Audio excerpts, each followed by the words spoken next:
हरे कृष्णा कृष्ण कृष्ण हरे हरे, हरे राम राम राम हरे हरे। प्यारे मित्रों नमस्कार, जय श्री राम, राम राम। और अब मैं दोबारा आप संग जुड़ गया हूँ और नवंबर के 2025 नवंबर के पंचांग कैलेंडर के साथ। और हर माह आप हमारा कैलेंडर देख रहे हैं, हिंदी कैलेंडर देख रहे हैं, और जिसमें हमें बड़ी खुशी होती है कि आप इसको ज़्यादा देखते हैं, शेयर करते हैं, सब्सक्राइब करते हैं। और ज्ञान वर्षा की हमेशा कोशिश रही है कि हर महीने आपके लिए एक साधारण सा, आसान सा और जो है एक कैलेंडर, हिंदी कैलेंडर बताया जाए पूरे महीने का, जिसके अंदर आप तमाम हमारे जितने भी जो त्यौहार हैं, जितने भी वो विवाह के मुहूर्त है, जनेऊ के मुहूर्त है, मुंडन के मुहूर्त है, या फिर नया घर लेने का, घर में प्रवेश करने का, या कारोबार का, तो तमाम तारीखें हम आपको रखते हैं हर महीने। तो अब इस महीने नवंबर 2025 का भी हम आपके सामने ये कैलेंडर लेकर आ रहे हैं। तो बड़ा सुंदर ये कैलेंडर है, लेकिन जैसे अक्टूबर के अंदर आप लोगों ने बड़ा आनंद लिया, बड़े फेस्टिवल थे, बड़े त्यौहार थे, जिसमें दिवाली भी थी, और सबसे बड़ा त्यौहार हमारा महा दिवाली उत्सव था, जो आप लोगों ने सबने बनाया। और अब हम आपके सामने नवंबर का कैलेंडर लेकर आ रहे हैं, और हम ये आशा रखेंगे, हमारे ज्ञानवर्षा की ये पूरी टीम जो है इसमें बड़ी मेहनत करती है, ताकि आप तक जो है वो सनातन धर्म का प्रचार सही हो सके। क्योंकि ये हमारी काविश है कि हम आसान तरीके से जो है आप तक ये सारी चीज़ें जो है उपलब्ध करें, ताकि आप धर्म के अनुसार जो है अपने कार्य को कर सकें। आइए हम इस कैलेंडर के अंदर भी नवंबर 2000 पंचांग जो है उसके अंदर प्रवेश करते हैं। उससे पूर्व हम थोड़ा-सा मंगलाचरण कर लेते हैं, और फिर आपके संग जो है 2025 नवंबर का जो है वो कैलेंडर जो है रखेंगे। ओम सुभक्षेदन्तश्कपलो गजकर्णलम्बो दक्षविक्तो विघ्नाशो विनायकं धमर्केतु गणाध्यक्षो भालचन्द्रं शुक्लाम्बरं शशिवर्णः चतुर्भुजम्। ॐ नमो भगवते वासुदेवाय। कृष्णाय वासुदेवाय देवकीनन्दनाय च नन्दगोपकुमाराय श्रीगोविन्दाय नमो नमः। हे कृष्ण करुणा सिन्धु दीनबन्धु जगत्पते गोपीश गोपीककान्ता श्रीराधाकान्ता नमोऽस्तुते। हरे कृष्ण कृष्ण कृष्ण हरे हरे, हरे राम राम राम हरे हरे। राम बाण नवल बाण लगे बाण टले का। बोलो सतगुरु भगवान की जय हो। आए प्यारे मित्रों, हर महीने की तरह इस महीने भी हम आपको नवंबर, जो नवंबर महीना हमारा चल रहा है, उसका कैलेंडर आपको बताएंगे, पूरा हिंदी और पंचांग है पूरा। और आप इसको देखिए, समझिए, और इसके मुताबिक इसको ज़्यादा शेयर भी कीजिएगा, ठीक है। पंचांग 2025 नवंबर का 1 नवंबर यानी कि पहली तारीख, 1 नवंबर जो है वो दशमी तिथि है, और इसके अंदर जो है पांचक भी लग जाएगा। और मैं अक्सर ये कहता हूँ कि जब अगर पांचक लग जाए या किसी परिवार के अंदर मृत्यु हो जाए, तो उसमें कृपया करके जो है वो पांचक का जो है वो निवृत्ति ज़रूर करनी चाहिए, और एक शुद्ध ब्राह्मण को बुलाकर उसकी ज़रूर क्रिया करनी चाहिए।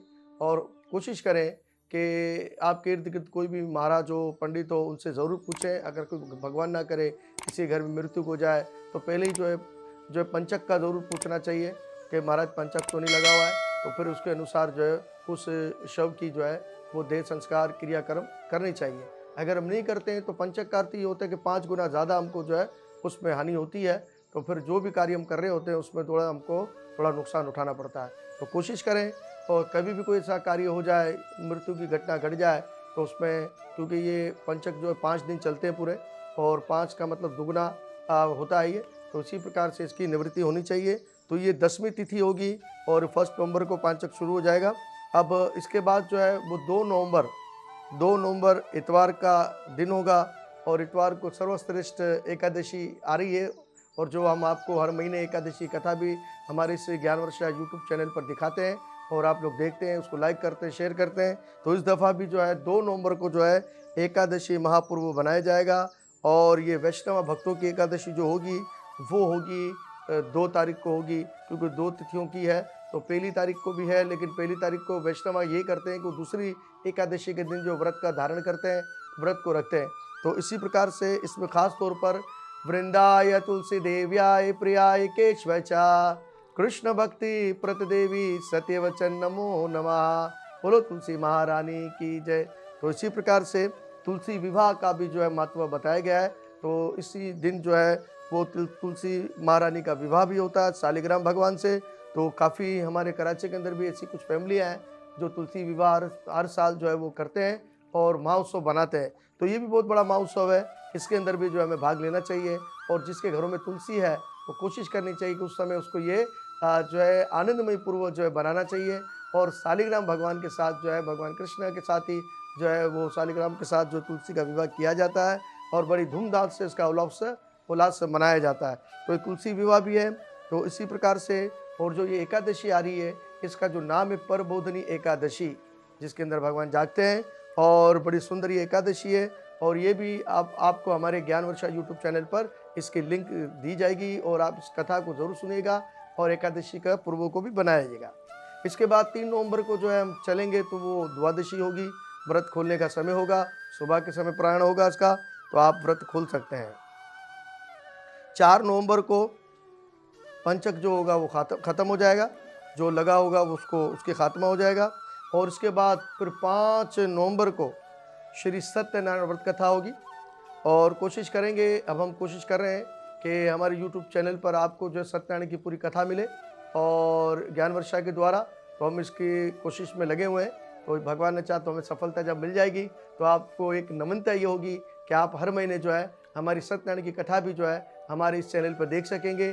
तो ये 5 तारीख को ये कथा है, तो हम कोशिश करेंगे इस कथा को करने के लिए। तो फिर हम बाकायदा जो है यूट्यूब चैनल पर भी हमारी कथा चलेगी।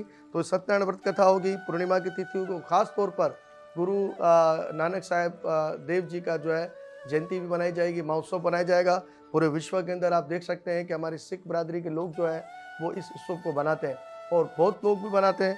और क्योंकि संतों का जब जन्मदिन होता है तो वो हमारे लिए बड़ा एक उदाहरण का समय होता है और उसको देखकर हम अपने जीवन को साकार कर सकते हैं, क्योंकि उन्होंने अपने जीवन के अंदर हमेशा सत्य का मार्ग को अपनाया और हमें भी ये कहा कि सत्य मार्ग को अपनाइए, भगवान से जुड़ जाइए, भगवान का नाम लीजिए। तो इसी प्रकार से हमारे गुरु नानक जी का हमेशा यही एक पैगाम था हम सबके लिए कि गोविंद को भजो, भगवान का भजन करो और भगवान की सेवा करो।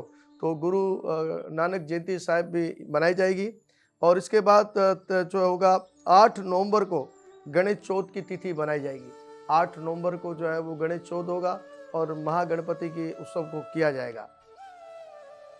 फिर 11 नवंबर से गंडमूल नश्तर शुरू हो जाएंगे। और ये भी मैं बताता हूँ आपको गंडमूल नश्तर क्या होता है। ये 5-6 नश्तर होते हैं इससे, जिसके अंदर जो है जब बच्चा जन्म लेता है तो उसमें उस बच्चे की स्थिति ठीक नहीं रहती है और शारीरिक लिहाज से उसको बड़ा जो है ताप होता है। तो इसी प्रकार से जो है गंडमूल नश्तरों की निवृत्ति होती है और 27वें दिन जो है 27 नश्तर ये होते हैं, तो 27वें दिन जो है ये इसकी जो निवृत्ति की जाती है, जिसमें मूला नश्तर, अश्लेषा, अश्वनी, ये सारे नश्तर बताए गए। और फिर आप कोशिश करें कि जब बच्चे का जन्म हो उसकी कुंडली एक सही ज्योतिष को दिखाइए और उसको बताइए। तो अगर वो गंडमूल में होता है तो बच्चा जन्म लेता है तो फिर उसकी निवृत्ति भी की जाती है। तो ये खास आप लोगों ने ध्यान रखना है इसका। तो ये मैं बार बार कहता हूँ क्योंकि बच्चे का भविष्य का पूरा सिस्टम होता है इसके साथ, उसकी कुंडली के साथ, उसके नक्षत्र के साथ कि कौन से नक्षत्र में बच्चे का जन्म हुआ है, योग कौन सा था। तो इसी प्रकार से ये सारी चीज़ें देखी जाती है। तो दोष तो कोई नहीं था, मंगल दोष है कोई प्रकार का होता है, तो ये सब आपको पंडित बताएंगे। और इसमें इस वीडियो में हमारा नंबर दिया जाता है और आप हमसे संपर्क भी कर सकते हैं, पूछ सकते हैं कि महाराज, और हमें अपनी कुंडली बच्चे की भेज सकते हैं और इस नंबर पे भेज सकते हैं। तो हम देखकर जो है आपको बता सकते हैं कि आपके बच्चे की कुंडली ये बनी है, इसका ये नाम रखना चाहिए और इसके अंदर ये थोड़ा सा कुंडली के अंदर गड़बड़ है तो उसको आप ठीक कर सकते हैं। तो सारा उपाय भी आपको बताएंगे। तो ये बड़े आसान तरीका है, आपको चिंता की ज़रूरत नहीं है। अगर आपका बच्चा जन्म कोई आपको पंडित ना मिले, कोई भी आपको ज्योतिष ना मिले, तो हमारी ज्ञान वर्षा यूट्यूब चैनल को खोलिए, उसमें हमारा नंबर भी होगा तो आपको वो नंबर ज़रूर मिलेगा। इसके बाद 12 नवंबर को काल भैरव अष्टमी का महोत्सव भी बनाया जाता है, और काल भैरव अष्टमी है 12 नवंबर को। बहुत से हमारे भगत लोग हैं जो काल भैरव की पूजा करते हैं, क्योंकि 52 प्रकार के भैरव है, तो उसमें से कौन से भैरव की आप पूजा करते हैं? काल भैरव है, माँ भैरव है, काला भैरव, रतक भैरव है, रिंगसा भैरव है, तो ये सारे भैरवों के नाम है। तो उसमें अलग अलग पूजाएं करते हैं, अपने कुल देवता ये को इसको माना जाता है, तो लोग काल भैरव की भी पूजा करते हैं। तो आपका अगर ये इष्ट है तो आप ज़रूर कीजिएगा, और 12 नवंबर को ये महोत्सव बनाया जाएगा।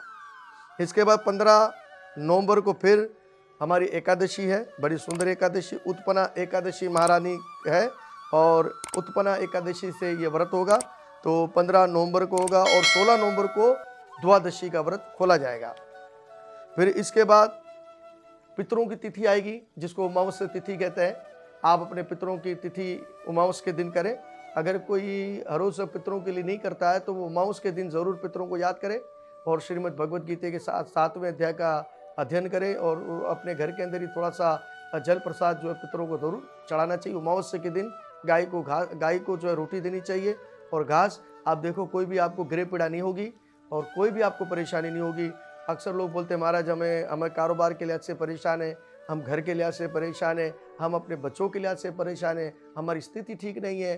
तो ये सारी की सारी बातें जो है आपके जो है वो गृह से जो है होती है। तो इसी प्रकार से आप जब उसको देखेंगे और समझेंगे तो फिर आप ठीक हो जाएंगे, कोई ऐसी चिंता की बात नहीं है। और आप जो है अमावस्या के दिन अपने जो है पितरों का तर्पण करें, और कोशिश करें कि गाय को जो है वो घास और रोटी गुड़ वाली ज़रूर दें, क्योंकि जब आप ये करते हैं तो पितर दोष से भी आपकी निवृत्ति होती है। बड़ा आसान मार्ग है। कुछ लोग कहते हैं कि महाराज भी गाय कहाँ से ढूंढे, तो ढूंढनी पड़ेगी आपको, क्योंकि आप पीड़ा के अंदर है, आप कष्ट में हैं। तो अगर आपके फायदे की कोई बात होती है तो आप तुरंत कर लेते हैं ना। तो इसी प्रकार से इसी को भी कीजिए। गाय गौ सेवा सबसे बड़ी उत्तम सेवा है, इसको कीजिए, आपको कोई भी दोष नहीं लगेगा, सारे दोषों से आप मुक्त हो जाएंगे। फिर 27 तारीख को दोबारा पांचक लग जाएगा, क्योंकि लंबी तारीख है, तो दोबारा पांचक भी शुरू हो जाएगा। फिर इसके बाद 28 तारीख को जो है वो दुर्गा अष्टमी की तिथि बनाई जाएगी। तो ये नवंबर है, तो नवंबर में ज़्यादा जो है वो फेस्टिवल नहीं है हमारे, ये इसलिए हम आपको बता रहे हैं ताकि इसके मुताबिक भी आप अपने कार्य कर सकें, और आपको जानकारी होनी चाहिए कि नवंबर में कौन कौन सी तिथियाँ आ रही है, और एकादशी कब है, और कौन से हमारे पूर्व है। तो उसी प्रकार से प्यारे मित्रों, ये 2025 नवंबर का कैलेंडर हमने आपके सामने रखा है, तो आपको ज़रूर पसंद आएगा। तो आप इसको ज़्यादा शेयर कीजिएगा, और ताकि सनातन धर्म का प्रचार ज़्यादा से ज़्यादा हो सके। आइए इसी नवंबर के अंदर हमारे संग रहिए आप, और हम आपको विवाह मुहूर्त बताएंगे, तारीखें बताएंगे कि नवंबर में कौन कौन सी शुभ तारीखें आपके बेटा और बेटी के लिए, विवाह कार्य के लिए, तो वो आप कर सकते हैं। तो इससे पूर्व हम आप चलते हैं विवाह मुहूर्त 2025 नवंबर। और पहला विवाह का, क्योंकि नवंबर में बड़े ज़्यादा मुहूर्त हैं, क्योंकि जब भगवान जागते हैं, देवोत्सनी एकादशी होती है, और उसके अंदर बहुत ज़्यादा मुहूर्त होते हैं विवाह के। तो इसमें अगर आप विवाह करते हैं तो बड़ा ज़बरदस्त होता है। और देवोत्सनी 11 का जो मुहूर्त होता है वो खुद ब खुद मुहूर्त होता है। इसमें ज़्यादातर लोग जो है इस मुहूर्त को चुनते हैं, इसमें ज़्यादा जो है अड़चन पैदा नहीं होती है, इसलिए नवंबर में लोग ज़्यादा विवाह कार्य के अंदर भाग लेते हैं। तो इसलिए आप अपनी बेटियों का अगर विवाह करना हो तो ये मुहूर्त बहुत अच्छे होते हैं देवोत्सनी 11 के, नवंबर के, और इसमें ज़्यादा अच्छा बताया जाता है। कार्तिक मास में 2 नवंबर को पहला मुहूर्त शुरू होगा, 3 नवंबर को है, 7 नवंबर, 8 नवंबर और 12 नवंबर। इसके बाद 13 नवंबर को भी आप विवाह कार्य कर सकते हैं, 22 नवंबर को है, 24 नवंबर, 25 नवंबर, 26 और 27 नवंबर। इसके बाद 29 नवंबर और 30 नवंबर। और कुल इसके अंदर विवाह के जो कार्य है, कितने विवाह है के 1 2 3 4 5 6 7 8 9 10 11 12 और 13, ये 13 दिन ऐसे हैं जो विवाह के बताए गए। नवंबर के अंदर 13 तारीख ऐसी हैं जो विवाह के लिए बताई गई है। तो ये शुद्ध तारीखें हैं, और कोशिश कीजिएगा जब आप ये तारीखें लेते हैं तो किसी खास ज्योतिष और ब्राह्मण के पास भी चले जाना, ताकि वो सही तरह से बच्चे और लड़का और लड़की कुंडली मिला ले, उसके जो है देख लें कि उसके अंदर दोष तो नहीं है। तो ये चीज़ें भी आप उनसे ज़रूर संपर्क कीजिएगा। इसके बाद मुंडन हम जो करते हैं बच्चों का, तो नवंबर के अंदर जो है मुंडन मुहूर्त बताए गए हैं 3 तारीख, 5 तारीख, 10 तारीख, 21 और 27 नवंबर। ये मुंडन के मुहूर्त है जो हम मुंडन करते हैं बच्चों का, तो वो बताया गया है। इसके बाद फिर हम नए मकान को तामीर करते हैं या घर का निर्माण करते हैं, उसको बनाते हैं, तो नवंबर में भी ये मुहूर्त बताए गए हैं। सिर्फ 2 मुहूर्त ऐसे हैं जिसके अंदर आप अपने घर का निर्माण कर सकते हैं, 7 नवंबर और 8 नवंबर। ये शुद्ध तारीखें बताई गई हैं जिसके अंदर आप ये कर सकते हैं। इसके बाद फिर आप जब आपका घर तामीर हो जाता है तो उसके अंदर जब आप प्रवेश करेंगे तो उसके भी मुहूर्त दिए गए, जैसे 8 नवंबर, 10 नवंबर और 27 नवंबर ये शुभ मुहूर्त दिए गए जिसके अंदर आप जो है अपने नए घर में प्रवेश कर सकते हैं। अब कुछ लोग कहते हैं कि महाराज हम कारोबार शुरू करना चाह रहे हैं नवंबर के अंदर, तो हमें आप कोई तारीख ऐसी बताइए कि जिसके अंदर हम जो है घर की जो है वो निर्माण कारोबार कर सकें, जहाँ हमारा कारोबार आगे बढ़े और उसको सफलता मिले। तो उसकी भी तिथियां बताई गई हैं, तारीखें बताई गई हैं कि कौन से समय आपने ये काम शुरू करना है। दुकान कारोबार शुरू करने की तारीख है, फर्स्ट तारीख जो है वो 3 नवंबर है, 7 नवंबर, 8 नवंबर, 10 नवंबर और 27 नवंबर और 30 नवंबर को जो है ये तारीखें ऐसी हैं जिसके अंदर आप कारोबार आरंभ कर सकते हैं। फिर कुछ कहते हैं कि महाराज हमें नई गाड़ी लेनी है या स्कूटर खरीदना है या कार खरीदनी है, कुछ ऐसे होते हैं वाहन खरीदते हैं, तो उसके अंदर भी बड़ी ज़बरदस्त तारीखें नवंबर की बताई गई है जिसके अंदर आप देख सकते हैं और समझ सकते हैं। जिसमें 3 नवंबर अच्छी तारीख है, 7 नवंबर, 10 नवंबर, 23 नवंबर, 27 नवंबर और 30 नवंबर को जो है ये बताया गया है। इसके बाद फिर हमारा एक संस्कार होता है, ये तो नई गाड़ी का जो हमने आपको बताया। अब 16 संस्कार के अंदर यज्ञोपवित्र एक संस्कार होता है, उसकी भी एक तारीख बताई गई है कि हम जब अपने बच्चों का यज्ञोपवित्र करते हैं, उपनयन संस्कार करते हैं, तो उसकी भी विधि होती है, तरीका होता है, तो वो ब्राह्मण लोग करते हैं। तो इसी प्रकार से जनोई संस्कार की तारीख है 2025 के अंदर नवंबर में एक तारीख बताई गई है सिर्फ, यानी कि 2 नवंबर ये एकादशी के पूर्व में होगी और इसी के अंदर सुबह का एक मुहूर्त है 2 नवंबर का। तो ये सारी जानकारी हमने आपको हमारे चैनल ज्ञान वर्षा यूट्यूब पर बताई है, जिसके अंदर पूरे महीने का कैलेंडर भी है और तमाम महीनों में जितने भी मुहूर्त है वो हमें आपको बता दिए। तो कृपा कीजिए प्यारे मित्रों, हर महीने की तरह इस महीने भी आप नवंबर के कैलेंडर को पूरा देखिए और इसको ज़्यादा शेयर कीजिए और इसको लाइक कीजिए, सब्सक्राइब कीजिए, क्योंकि हम चाहते हैं कि सनातन धर्म का प्रचार ज़्यादा से ज़्यादा हो और आप हमारे चैनल को देखिए और कोशिश करें इसको शेयर कीजिएगा। अब हम आपको दूसरे महीने में ज़रूर मिलेंगे जिसमें आपको इंतज़ार करना पड़ेगा, क्योंकि हर महीने हम आपके साथ जुड़ जाते हैं। अब हमें आप विराम दीजिए, हम दूसरी वीडियो में आपके संग ज़रूर जुड़ जाएंगे। जब तक के लिए हमें आज्ञा दीजिए। जय श्री कृष्णा, जय गुरु नवल।